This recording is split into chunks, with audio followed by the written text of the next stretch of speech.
বীরভূমের পারুইয়ে ছেলে ধরা আতঙ্ক, রাত জেগে গ্রাম পাহারায় বাসিন্দারা। ছেলে ধরা আতঙ্কে ক্রমশ উদ্বিগ্ন হয়ে উঠছে পারুই এলাকার একাধিক গ্রাম। পারুই থানার অন্তর্গত মঙ্গলডিহি, ব্রাহ্মণডিহি এবং কুষ্টিগিরি গ্রামে সন্ধে নামলেই নেমে আসছে অস্বস্তির ছায়া। শিশু থেকে প্রবীণ সকলের মধ্যে ছড়িয়ে পড়েছে অজানা আতঙ্ক।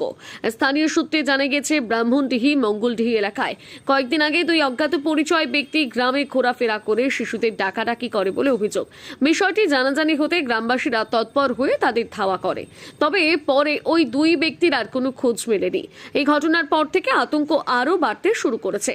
পরিস্থিতি মোকাবিলায় গ্রামবাসীরা নিজেরাই উদ্যোগ নিয়ে রাতভর গ্রাম পাহারা দিচ্ছেন। একাধিক দলে ভাগ হয়ে টহল চলছে গ্রাম জুড়ে। শিশুদের নিরাপত্তা নিশ্চিত করতে অনেক পরিবার এখন আর একা স্কুলে পাঠাচ্ছেন না, অভিভাবকরা সঙ্গী করে স্কুলে পৌঁছে দিচ্ছেন।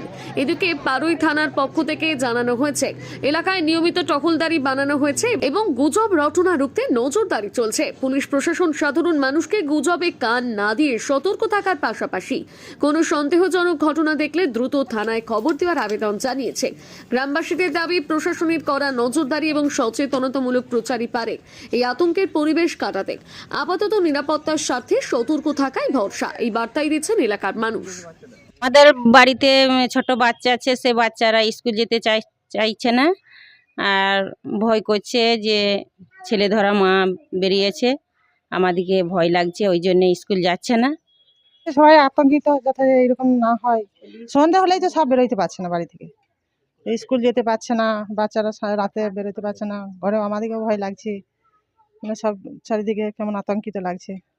আমাদের গ্রামে একটা ছেলে ধরা এসেছিল, সেই ছেলে ধরাকে আতঙ্কিত আছে, আমরা খুব আতঙ্কিত হওয়ার জন্যে আমরা তার রাত পাহারা দিচ্ছি।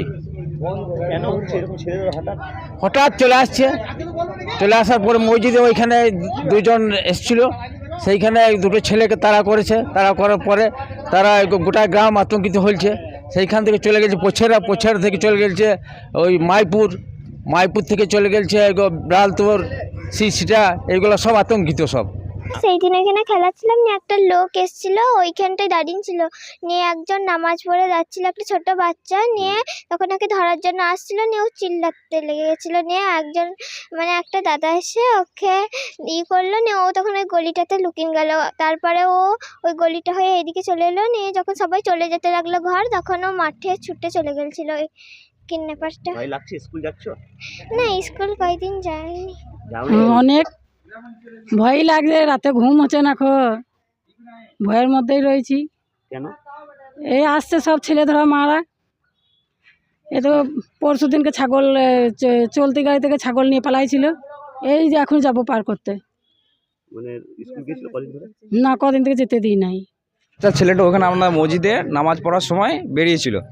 বেরিয়ে আসার পর কিছু লোক, মানে বড় ছেলে ওখানে দাঁড়িয়ে থাকে, থাকার পর বাচ্চারা ওখানে খেলাধুলা করছিল, ওকে নিয়ে পালিয়ে যাচ্ছিল। আমাদের গ্রামে দুজন দেখেছিল বলে আমরা সব বাস স্ট্যান্ডে এখানে এলাম। আসার পর কিছু লোক বলে চোতারে গ্রামের ওইখানটা, ওই পুকুরটার ওইখানটা গিয়ে দেখে আসি। আমরা ওইখানে খাদারে গেলাম, কিন্তু খোঁজাখুঁজি করে কিন্তু পাইনি ওকে। আমার ওই দিকটায় চলে গেছে, শ্রীরামপুরের ওই দিকটায়। মানে একজন দেখেছিল, সেটা হাফ প্যান্ট পরেছিল আর একটা গেঞ্জি পরেছিল, ও দেখেছিল। হ্যাঁ, একটা ছেলে দেখেছিল, আমার বন্ধু দেখেছিল ওকে। না, ছেলে। নিয়ে তারপর আমরা খোঁজাখুঁজি করতে করতে এদিকটা গেলাম, কিন্তু এদিকে পাইনি ওকে। মানে বন্ধুগুলো সব পুরো গ্রামটাই খুঁজেছি, কিন্তু ওকে পাইনি। খুঁজে শ্রীরামপুর ওই দিকটায়, তারপর গোলাপবাগ ওই দিকটা সব খোঁজাখুঁজি করে, কিন্তু ওকে পাওয়া যায়নি। হ্যাঁ, অনেকে আতঙ্কিত। এই যে বাচ্চা ছেলে স্কুল যাচ্ছে, কী করবো বলুন? যদি সময় না পাই, তুলে নিয়ে চলে গেলে একটা টেনশন। এই কারণে বহুত আতঙ্কিত আমরা আছি। হ্যাঁ, এখনো রাত 12টা 1টা অবধি আমরা বাস স্ট্যান্ডে অনেক বন্ধু বসে থাকি, মানে কেউ যাওয়া আসা করে বা বাইরে আতঙ্কিত, মানে কেউ যদি সেখানে দাঁড়িয়ে থাকে, জিজ্ঞাসাবাদ করি যে কোথায় এসেছেন, এইগুলোই। না, পুলিশ প্রশাসন অতটা আসে না। প্রথম দিন এসেছিল একবার, আসার পর ফের আবার চলে গেল, কিন্তু তারপর থেকে সিভিল পুলিশ এখানে দেওয়ার জন্য বলি, কিন্তু সিভিল পুলিশ এখনো দেয়নি। বাচ্চাগুলো মসজিদ তারে খুবই ভয়ানক গ্রাম, মানে কোনো নাই আমাদের গ্রামে।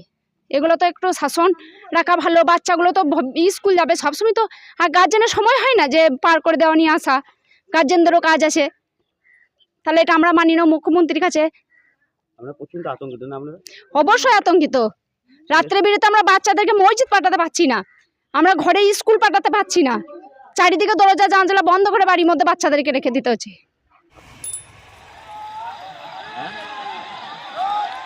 কই